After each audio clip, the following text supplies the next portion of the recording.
live chat, which is coming to you from Poland. And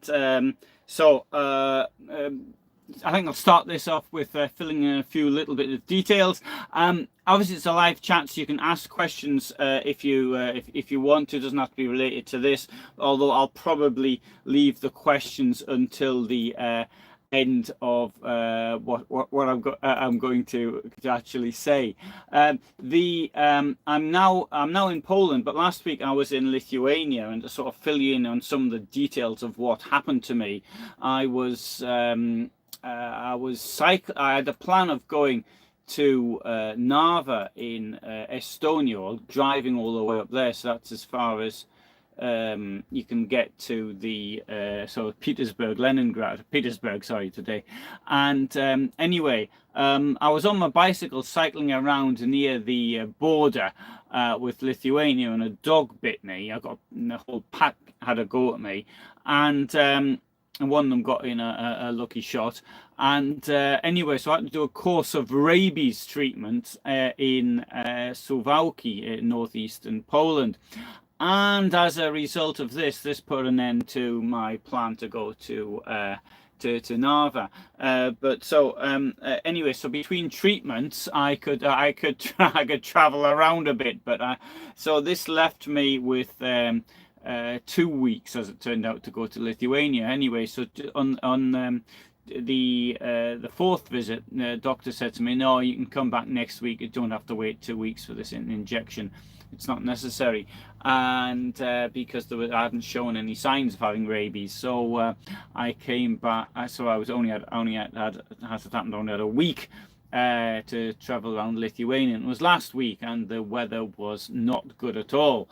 And anyway, so I went to a number of places, and but at the start of this journey, so I drive north, and the first place I went to is called Kalvaria, and the second place was Marijampole.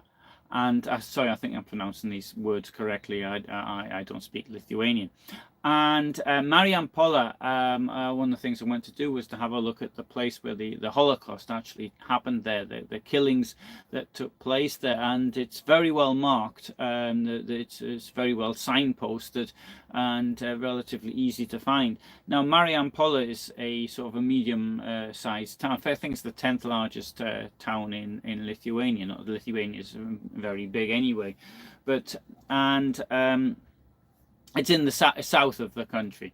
And one thing that stood out for me about the murder site in Marijampole is, if you'd sort of imagined one of the places where these killings could have taken place, that took place in the summer of 1941, then this was it. This was absolutely sort of, it was next to the river, it was in the floodplain of the river, but it was an area which was really quiet, but at the same time it was a short walk from the center. So I parked my vehicle just off the main square, and it took me maybe 20 minutes or so to actually walk there. So it took actually no time at all, and it was a place that actually really did look like a Holocaust murder site. So Marijampole, the capital is now Vilnius, of course, but Vilnius was in Poland before the Second World War. Vilnius was briefly in Lithuania. So the capital was Kaunas, and Marijampole is about 54 kilometers to the south of Kaunas. And according to the 1923 census, there were 2,545 Jews living in Marijampole. And but according to Lithuanian historians, by the 1st of July 1940, that's to say just after the Soviet occupation, there were around 5,240 people living there. Now, Lithuania became independent in the aftermath of the defeat of Russia in World War I. So Lithuania had been occupied by Russia, like Poland, at the end of the 18th century.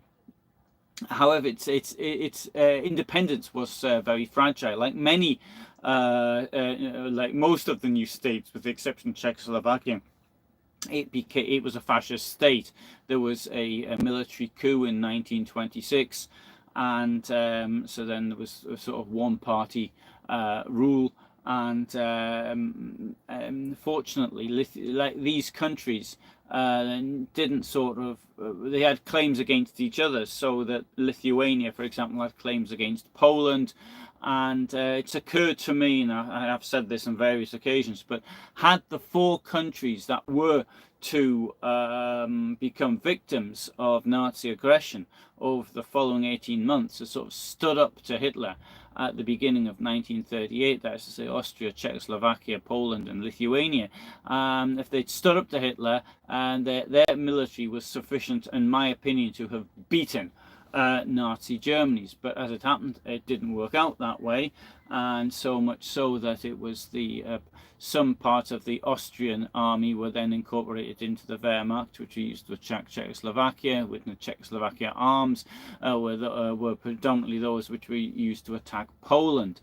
And so this is, I think, these petty jealousies and these fights between the countries, which to a large extent brought about its own disaster. I mean, and certainly, I mean, if you look at Poland being the largest state, the policy which it had in the run-up to the Second World War, the foreign policy was absolutely disastrous, as it turned out. So independent Lithuania had the dispute with Poland over the Vilnius region, and there were minorities of both Lithuanians in Poland and Polish minority in Lithuania. But also this, Lithuania in 1923 had occupied Klajpeda, which is had been called Memel. It'd been put under a sort of a League of Nations sort of mandate. It weren't very clear what they were going to do with it. Maybe make a free city like it happened in Gdansk, Danzig. And anyway, Lithuania occupied it, even though the majority of the population was German speaking.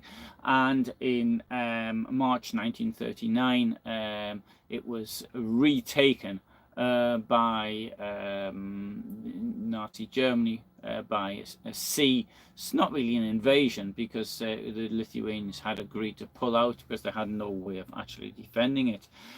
It is the result of the Molotov Ribbentrop pact of August 1939 that led to the occupation of Lithuania by the Soviet Union. According to the terms of this pact, Lithuania was to be given to Nazi Germany.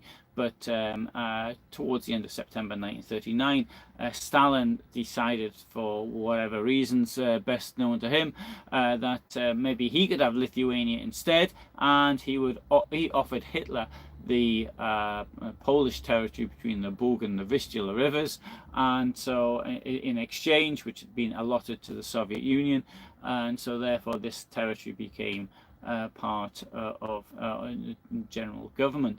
Now, it is, for example, there's many places which were occupied briefly in this part by the Soviet Union. The Soviet Union pulled out. Now, as far as Lithuania was concerned, the Soviets made various demands. Initially, actually, they give Vilnius to Vilno to Lithuania, but then they started piling on their demands, and in fact, it made a demand that it was to occupy the country. And Lithuania, which only a few months earlier didn't even have a border with the Soviet Union, was occupied by it. But I have to utterly clear that the reason that Lithuania was occupied by the Soviet Union is directly because of its agreement with Nazi Germany. And had Nazi Germany not started the Second World War on the 1st of September 1939 by attacking Poland, then Lithuania wouldn't have been occupied. But that's the way it happened. The Soviets introduced their political economic system very quickly. There was mass nationalizations, and businesses are stolen from the people. Farms are stolen and made into collective farms, and there are also mass deportations. But the irony of the mass deportations, as it was in Eastern Poland as well, is that as far as the Jewish population was concerned, the number one reason for survival was being deported to the Gulag, to the interior of the Soviet Union, and surviving. The Third Reich broke its agreement with the Soviet Union. It invaded on the 22nd of June in 1941. Lithuania was completely captured within days. Actually, just to give an example, the Nazis reached Pskov, which is what, 2/3, even more than that, the way to Leningrad within 19 days of the invasion starting. So when Hitler said that the whole thing would collapse in 6 weeks, it might have looked that by the end of the 3rd week. But anyway, it didn't happen that way. One thing that happened as a result of the 22nd of June invasion was that there was paralysis in the Soviet Union. Nobody wanted to give any orders. Stalin was taken completely by surprise. This is the same Stalin who murdered all of the people around him who had been involved in the Russian Revolution, or nearly all of those involved, who didn't trust anyone, yet he decided to trust Hitler. And that showed wasn't very well placed. Now, the problem for people living in the border areas is that they didn't know what to do. There wasn't orders for the army. There was, in fact, there was even cases where people who said that they were under attack were arrested, and people who might have fled, Jewish population, for example, or others, or communists who might have fled, couldn't flee because there was no instructions as to what to do or anything. Mariampole was captured on day 2 of the invasion, 23rd of June. It was the attack had come from the western directions. There was a bit of a bombardment as well. I think that was to be expected. And as soon as the Nazis arrived, there was mass arrests, beatings, and murders of anyone associated with the former communist occupiers. And one thing which has to be also made clear is that large parts of Lithuania, I don't want to use the word liberated themselves. Well, yeah, to a certain extent, you could say this. Throughout the communists themselves, there was a sort of a Lithuanian government in waiting. There was the underground army, and Kaunas, the Bolsheviks were largely thrown out by the people themselves. There was an internal revolt. So the communist system was not very, very popular. However, there is many extremist elements decide to also turn on the Jews as well, although Jews in many cases had been more the victims of communism than had non-Jews. For example, a larger number of shop owners had been Jewish rather as opposed to the general population, and they had lost their businesses and been forced into poverty by the communists. Undoubtedly, there were though communists within the Jews who were communists. I mean, I wouldn't dispute that at all. Those Jews that were initially attacked and beaten up, or in some cases even killed, this happened because they were communists, not because they were Jewish or suspected of being communist or accused of being communists. They weren't attacked for ethnic reasons, and that has to be made very clear. In fact, it wasn't until the military rule ended, as far as Mariampole was concerned, and Nazi civilian rule began in August 1941, that Jews were attacked for being for ethnic reasons. Now, one of the most famous photographs shows some killings which took place of the whole Holocaust, and the killings which took place in a garage in the northern part, of Kaunas, and where people were clubbed to death. And The people, the victims of this were Jewish. The garage was chosen because it was from this garage that people were deported into the Soviet Union, and major deportations had been planned for the previous days, and these deportation plans had been thwarted.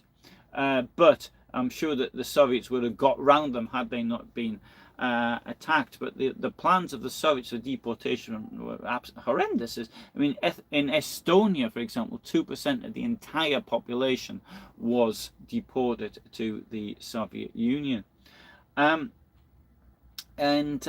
Now there's a General Lieutenant von Spearman who was in the German military command for Mariampole, and he wrote on the 28th of June 1941 that the inhabitants had formed a local self-defense and police force, but its measures were primarily directed against Jews. So many Jews were arrested, and some were taken out to a forest to the west of the town and shot. And before up until the 18th of July 1941, there were 5 mass shootings, according to the Germans' own reports, which claimed the lives of at least 174 Jewish men, 14 Jewish women, and 15 communists. So already the communists and the Jews are being divided. On the 11th of July 1941, Nazi authorities in Mariampole ordered the establishment of a Jewish council, Judenrat, and this was to be headed by Rabbi Abraham Gelleris. The council was to have 6 members, and within days more anti-Jewish measures were introduced. So people had to wear the 6-pointed Star of David on the front and the back of their clothing. They had to do all sorts of physical labor, slave labor, and this was in things such as clearing of bomb damage or damage from the fighting, or there were even people who were forced just to do domestic service for the occupiers or those in positions of power, could be even locals. Jews were banned from public places such as the parks, restaurants, libraries, and the likes, and they could only actually leave their homes to do shopping at certain restricted times. Now, in late July, SA Oberfuhrer Arnold Lenzen was named Gebietskommissar for the Kaunas region. Gebietskommissar, so it's a regional area. Kaunas region was the south of Lithuania, including the former capital, also included towns Altius, Kaun, Kedelai, Ladijai, Mariampole, Sakinai, and Vilkaviskis. And now we know lots about the massacres which were committed in Lithuania because of something called the Jäger Report, which was written by Karl Jäger, commander of the Sicherheitsdienst Einsatzkommando 3, which took over the functions of the security police in Lithuania on the 2nd of July of 1941. And like in most countries, Nazis did find these local willing helpers. In Lithuania, they were called white armbands because of what they were. They're even sometimes called partisans, and I've seen this word used in English translations from Lithuanian. But what it refers to are partisans who were opposed to the Soviet occupation. And it needs to be pointed out very clearly that the word partisan in Lithuanian is used to those who fought the Soviets, not fought the Germans. Although it needs to be pointed out there were people who fought both, or perhaps even just the Germans. Or there were those who after a while had enough and thought we've just got to get rid of the Germans anyway, so they just fought the Germans for that reason. And the thing is, though, this uprising which had happened in, for example, indeed, it's above all in Kaunas, which had liberated itself, the partisans often refer to those that collaborated with the Nazis. I try to use the word white armband because they were identified by this white armband, and this makes it a bit easier to understand, because the white armbands were formed into something called the TDA battalion. TDA in Lithuanian means National Labour Service. So it's Tautitino Darba Apsaugos. I probably pronounced that completely incorrectly. So the TDA was meant to be the basis of a future Lithuanian army, but the Nazis reorganized it into Lithuanian Auxiliary Police Battalions, and the original TDA became the 12th and 13th Police Battalions, and they took an active role in the Holocaust. And according to the Jaeger report, the TDA battalion members murdered around 26,000 Jews between July and December of 1941. And in total, it would seem that they killed, by the end of the war, a considerably larger number. Jaeger wrote in his report that the extermination of the Jews could only be achieved by setting up a Roll Commando with a small group of men under the leadership of SS Obersturmführer Joachim Hamann. A Roll Commando is a group of people sort of move from one place to another. And so that is how most of the Einsatzgruppen actually worked. Einsatzkommandos actually worked. Sorry, Einsatzgruppen. Einsatzkommando, Einsatzgruppe is divided into various Einsatzkommandos.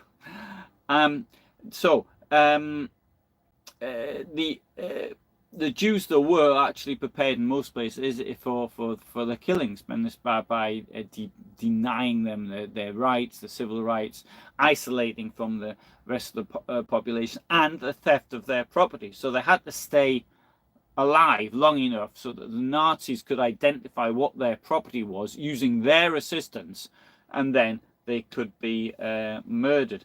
As far as Mariampole was concerned, the very first act of destruction was that the members of the community were ordered to burn the Torah scrolls from the synagogues of the Bible, which was held in the synagogue, which was written out by hand, and a great deal of value was to be burned. Then they were ordered to abandon their homes, gather in the synagogue and several adjacent houses, and this formed an improvised ghetto.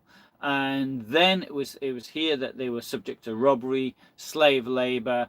It would seem also that some of the women were abused at night, and there are cases where the men were just they were forced to do slave labor, and instead of taking them back, they were murdered. And according to an Einsatz Commando report, on the 25th of July 1941, 90 Jewish men and 13 women were shot. Now, on the 4th of August 1941, Kaunas Gebietskommissar Arnold Lenzen, he issued an announcement whereby Jews who had fled during the fighting were forbidden to return. Now, I said earlier that very few people did manage to escape, but there were those who did. And I mean, obviously, there may have been people who grabbed a few things and got out when they realized what was happening. And so people did come back to places, but then it was forbidden to take those people who were Jewish. They were forbidden to return to where they actually came from. And not only that, Jews were forbidden to sell any of their property or exchange it or get rid of it in any way. And there were severe penalties for actually selling property or things like this. Thus, what the Nazis want to do is just to identify the property that they could then use. On the 6th of August 1941, Lenzen sent a letter to all of the township mayors, and included an order to provide a report by the 13th of September of 1941 of how many Jews had not paid various taxes, or what they owed to people who were not Jewish, maybe to banks or cooperatives and so on, what Jewish property, if any, hadn't been nationalized by the Soviets, such as real estate, could be business, non-household assets, whatever. And anything which was available to be stolen was to be stolen. So Okay, in Mariampole, Jews had already been forced into a ghetto and other areas. 7th of August 1941, everybody had to be in a ghetto. Sorry, the order was given to everyone had to be in the ghetto by the 15th of August. The ghettos were guarded by these white armbands. So male Jews aged between 12 and 60 who were living in the ghettos were to be listed according to their trade, and lists were to be given to the municipal authorities, police stations, and in some places to the Nazi civil government. And not only that, the Jews themselves in ghettos were to create a Jewish police force of 5 to 15 people who would be armed with a wooden baton, and they were to keep order. And all of these ghettos were to have a Jewish committee. Now, a major problem, of course, was food. Jews were denied access to meat, dairy products, eggs, fats, and the Jewish commandos, which had to, the Jewish what do you call it, Judenrat, had to make arrangements to get food for people. Now you can imagine how difficult it's going to be. They've had everything stolen from them, and but at the same time they're supposed to actually find food for people. So already it's the summer when people, as a general rule, it's after the harvest. Am I still on? Something's going off here. I think I'm still on. Sorry, okay, yes, I'm still on. Sorry, I got a message there saying, and the Einsatzgruppen and paramilitary death squads deployed as from the invasion of Czechoslovakia, but with the Soviet Union they became far more organized, and their role was to kill. For example, the invasion of Poland, it's very difficult to actually say where these Einsatz commandos were operating, but in Soviet Union it's utterly clear. They met on the Düben Heath near Leipzig in the spring of 1941, collected together, formed up, trained, had lectures, did team building exercises, about 33,000 of them. Heydrich came down, made a speech. All of the Einsatz Kommando future leaders were there, and there they picked up the men and arranged for transport for them to where they were going. So there's 4 Einsatzgruppen, A, B, C, and D. A is in the north, B is in the center, C and D with Army Group South. And so the Einsatz, the commanders were directly appointed by Himmler and Heydrich. And so as far as Army Group North is concerned, that's the ones invading Lithuania. So it's got Einsatzgruppe A, which is broken down into Einsatzkommandos 2 and 3, Sonderkommandos 1A and 1B. The word Sonderkommando and Einsatzkommando is often used interchangeably. There was theoretically a difference, but in practice, the way that they were used, it didn't really make any difference. Sonderkommando is, in theory, it was a part of an Einsatzkommando, but in practice, it was used interchangeably. I went to a place called Sternenfels, and I did a live talk from there on the commander of SS Brigadeführer, Walter Stahlecker, and he was responsible for the deaths of 249,000 people in the space of 7 months. And so he was in charge in Lithuania. Now, his Einsatzkommando had over 120 people, and it was divided into 3 platoons, one of which was commanded by one Joachim Hamann, and he was also the adjutant of Jäger. And so he was noted for his anti-Semitic feelings. And the 2 of them, Jäger and Hamann, probably arrived in Kaunas in the first days of the occupation. And the latter, Hamann, Hamann was tasked by Stahlecker to organize a group for the mass killing of Jews and communists.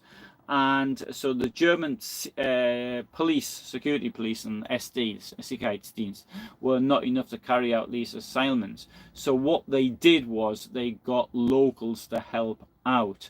So they got these local TDAs, the white armbands, and they were formed up to actually help. And now these Roll Commando Haman had no structure or specific deployment location, and it was just sort of went from one place to the other ad hoc, looked for some local helpers, and it was the local helpers who did the killing. Indeed, it would seem that Haman, the Roll Commando commander, didn't even bother turning up in many cases. He just passed the instructions on to the Lithuanian lieutenants, and it would seem he had about 5 or 6 German helpers with him, but who were also controlling what the Lithuanians were actually doing. Now, the deputy of Haman was somebody called Helmut Rauka. Rauka became very famous 40 years later because he was found in Canada, and there was a deportation process from Canada, and it was we even went up to the highest court, and Supreme Court of Canada. I can't remember, but anyway, whatever. And he was eventually, though, he was deported, and although he died in prison before he's in 1983 of cancer before the. I think it was before the sentence was actually, or before the appeal process anyway, was actually finished. So the Roll Commando would probably arrive at the scene of where the murder was to be taken place, and once all the preparatory work had been completed, so some local white armbands would round up the Jews. They would have the pits, the ditches dug in advance, and then designated volunteers or soldiers of the Third Company, or even sometimes Germans, but not usually not, would actually shoot the victims, the Jewish victims. So on the Jaeger report, which was written on the 1st of December 1941, includes a long list of places where Roll Commando Haman, together with the Lithuanian white armbands, murdered Jews. And I think it's quite likely that many places where the Jews were murdered by local police without even the participation of anyone from this unit being present. Now, as far as Mariampol was concerned, in August, the end of August, the Germans got a few young Jewish men to dig trenches behind the barracks on the floodplain of the Sesupe River. And at the end of August, the Jewish Council was informed by the administration that a large ghetto was going to be established where a cavalry barracks had been, and the whole surrounding area would be handed over to the Jews. The German authorities also informed them that they would be able to organize the social and economic aspects of their lives as they saw fit in this ghetto, as long as the war continued. This information clearly was designed to allay any fears and spreading rumors that they would be shot. At the end of August 1941, all the Jews of Mariampole packed up their belongings and moved into the barracks. On arrival, the men were separated from the women and children and were crammed into where the horses had been kept. Over the next few days, men were subject to physical abuse. Additional Jews were also brought into this barracks from outlying areas. One place where they were brought from was the town of Calvaria, which is about 20 kilometers or so to the south of Mariampole. So they arrived there on the 30th of August 1941. Probably in excess of 1,000 people. They were told that they were going to be transferred to the Mariampole ghetto. And they packed what they had. The belongings were put onto horse-drawn wagons.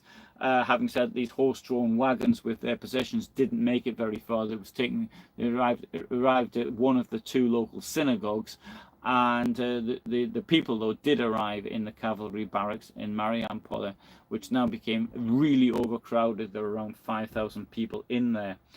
On the 1st of September 1941, the mass shooting started at 10 o'clock in the morning. Men were shot first and the women were shot.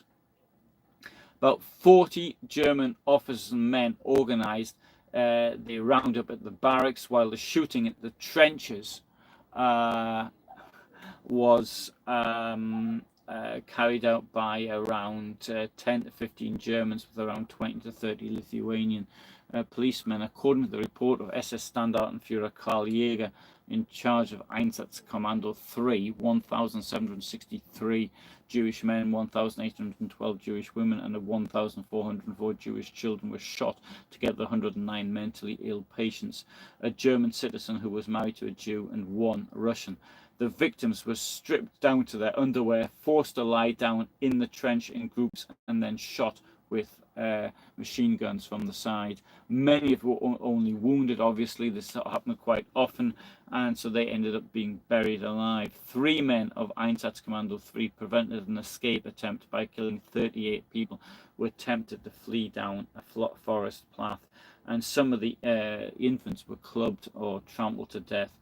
And because this is very, very common, that drink was laid on for the killers, so they were probably drunk, getting progressively more and more drunk as things continued, so that towards the end of the day they're not shooting straight anyway. And we had the case, which I think I said when I was at Warmaza, that there was somebody who was wounded. A German officer or NCO was wounded by one of the Russians who were doing the shooting, because they were so drunk that they didn't know what they were actually doing there.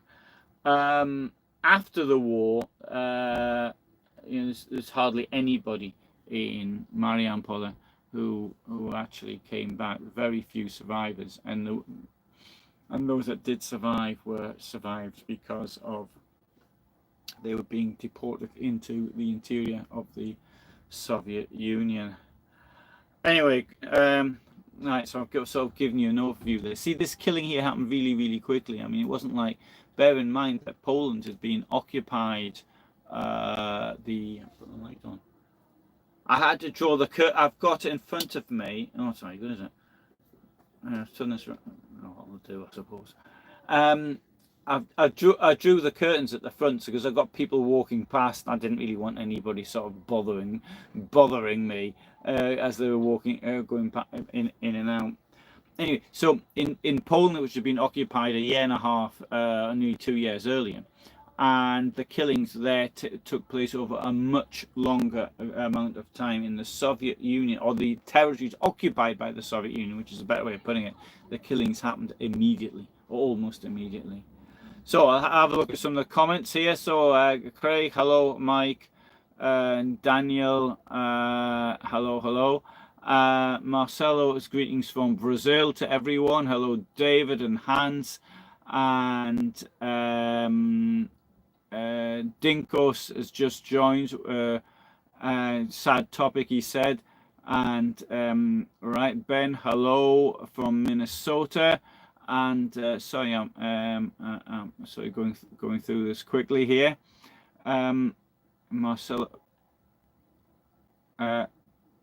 No, okay. Michael's asked a question. When I say Stalaker, you mean Karl Jäger? No, I don't. Right. In the Baltic states, there were it was Einsatzgruppe A. The boss of Einsatzgruppe A was Stalaker. Jäger was the head of Einsatzkommando 3, which was part of Einsatzgruppe A. So Stalaker was the big boss, and under him he had these various Sonderkommando 1A, 1B, 2 and 3. For example, Martin Sandberger was one of his. That was directly under him, another lawyer.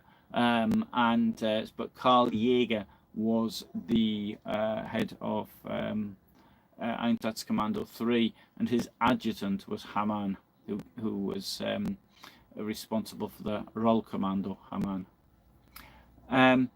So anyway, so Michael's got a history membership. Oh, thank you.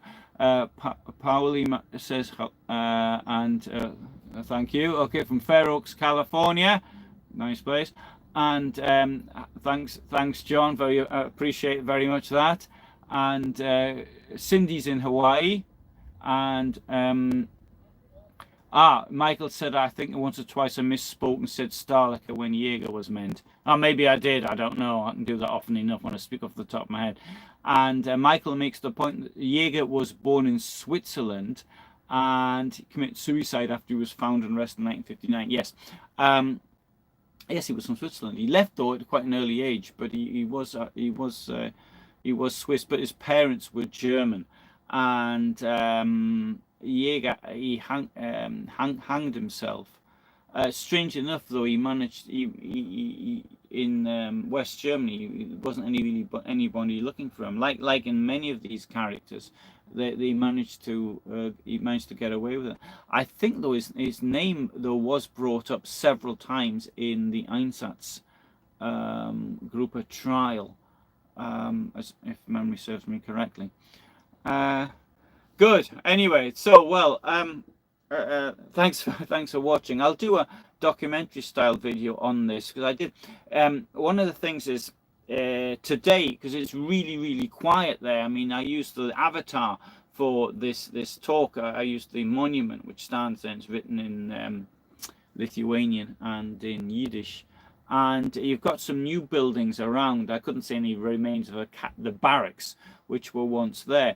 But as you walk, it depends how you walk through it, or down there. But if you somewhere follow where the river is, if you're in the center, you first come to a park which is devoted to it's named after those who fought against the communists, and it's got plaques up to people who fought against the communists. Because in many countries there were those who didn't stop the fight.